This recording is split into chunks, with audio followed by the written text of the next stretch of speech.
У Криму завзято шукають підпілля. Російські окупанти посилили поліцейський режим. Ретельніші перевірки на в'їзді на Керченський міст фіксують у Центрі національного спротиву. На пунктах пропуску уважно оглядають документи і транспорт, нишпорять у телефонах, перевіряють історію браузера та підписки на Telegram і Viber канали. Також окупантів цікавить, чи встановлений на телефоні VPN, аби обходити блокування українських сайтів. Центр національного спротиву закликає жителів окупованих територій бути пильними та чистити історію браузера та відписуватися від українських телеграм-каналів перед виходом на вулицю. Для передачі даних силам оборони України слід використовувати інший телефон. А дізнатися, як правильно видаляти інформацію з вашого телефона, можна за QR-кодом на екрані. Спливає четвертий день голодування кримського художника Богдана Зізи в російській катівні. Бранець вимагає позбавити його нав'язаного окупантами російського громадянства, а також звільнити більше 200 українців і кримських татар, яких незаконно тримають в російських в'язницях. Многие из них крымские татары, которые в очередной раз сталкиваются в своей истории с российскими репрессиями. Я сам наполовину крымский татарин, и мне больно от того, что происходит с нашими народами сегодня. Множество украинцев, которые находятся в заключении лишь потому, что они украинцы там, где, по мнению российской власти, их быть не должно. На судилищі він заявив, що бранці страждають в жахливих умовах і більше 40 з них мають критичний стан здоров'я. Але російські тюремники це ігнорують. Ба більше провокують зверненнями українською мовою, а коли цивільний заручник відгукується, його нещадно б'ють. Если со мной что-то случится в заключении, я хочу, чтобы общество знало, что это лишь потому, что я украинец, выступивший против войны в своей стране. Если это и последнее мое слово, то лишь на русском языке.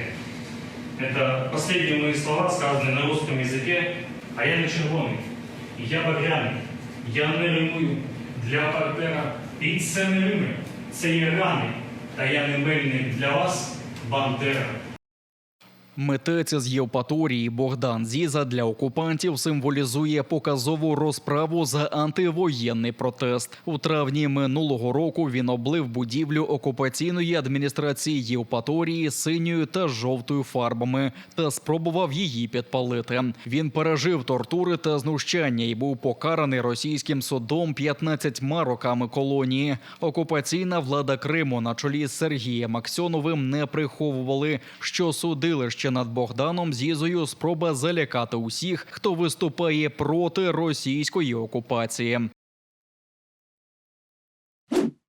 Росія планує сценарій знищення кримського титану в разі втечі з півострова. Представник Головного управління розвідки Андрій Юсов називає це продовженням деіндустріалізації України. Вона ж тактика випаленої землі. Таким чином Росія намагається змусити Україну до миру на власних умовах. Частина цього плану – руйнування міст, вирізання заводів, знищення греблі Каховської ГЕС і в цілому української економіки, вважає Андрій Юсов.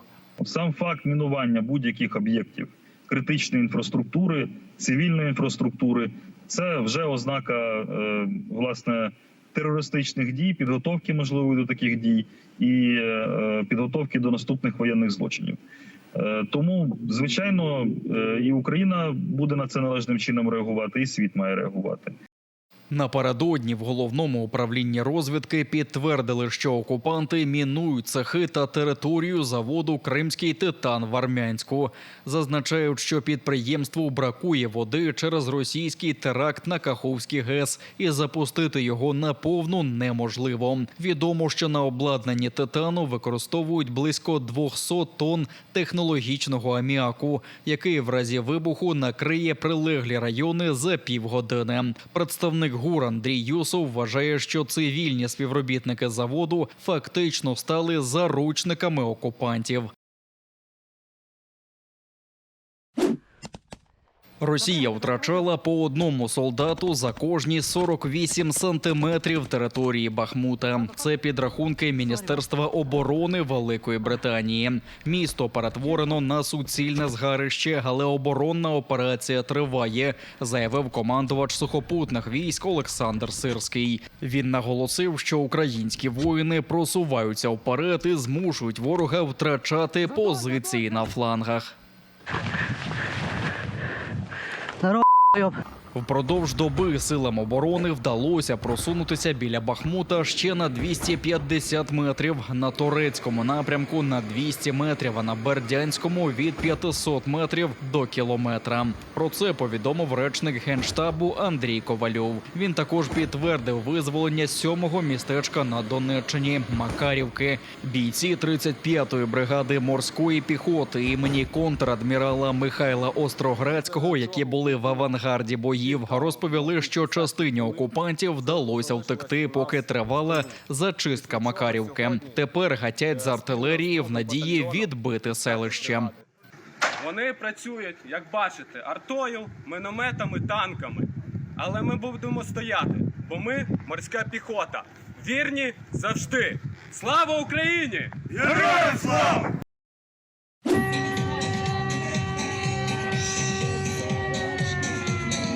Ані загроза ракетних ударів, ані відлуння руського міра не завадили відзначити День вільного Ізюма з кримським колоритом. Це одне з прифронтових міст Харківщини, і лише у півсотні кілометрів звідси точаться важкі бої. Підтримати містяни, привітати з 342-ю річницею вирішили кримсько-татарські волонтери. Славнозвісна мобільна кухня розташувалася на центральній площі Ізюма.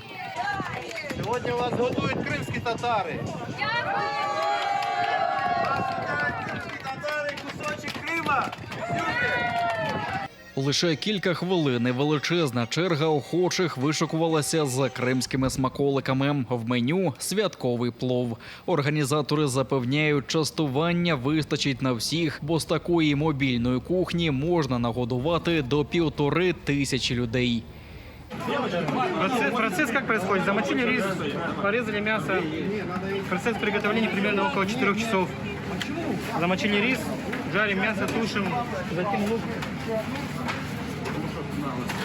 морковка. Заварили зирвак, залили, проварили. Все, зирвак готов, затем засыпаем рис. Через час плов готов. За півроку російської окупації місто сильно постраждало. Раніше тут жили близько 50 тисяч людей, а тепер більшість будинків навколо побито обстрілами, а то й геть зруйновано. Сюди і зараз долітають ракети та снаряди. Російський терор залишив по собі масове поховання на понад 440 тіл, а також слід на душах ізюмців. Тому місцеві жителі щиро радіють будь-якій підтримці та усім гостям.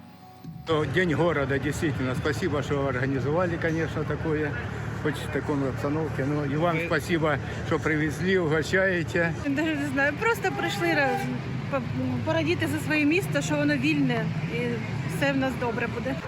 Ми раді вітати кримських татар, і ми дуже любимо своє місто. І пробачте, я трошки хвилююсь, що нам мер сказав, що відбудує все. І все нам будемо жити хорошо, і ви будете жити хорошо. А Росія – смерть Російської Федерації. Пліч-опліч з іншими волонтерами ізюмців частує голова духовного управління мусульман Криму. Це маленький внесок в нашу велику перемогу. Я завжди кажу, кожен з нас повинен робити щось, те, що може, в змозі задля перемоги. Ми, як духовне управління мусульман Криму, за підтримки та на базі Фонду національного добробуту Криму та Астем Foundation за підтримки Меджліса кримськотатарського народу організували цю об'єднану ініціативу. До цієї об'єднаної ініціативи може приєднатися кожен. Роздавши останню порцію святкового плову, мобільна кухня вирушила на Херсонщину, яка оговтується після великої води, яка прийшла внаслідок російського теракту на Каховський ГЕС.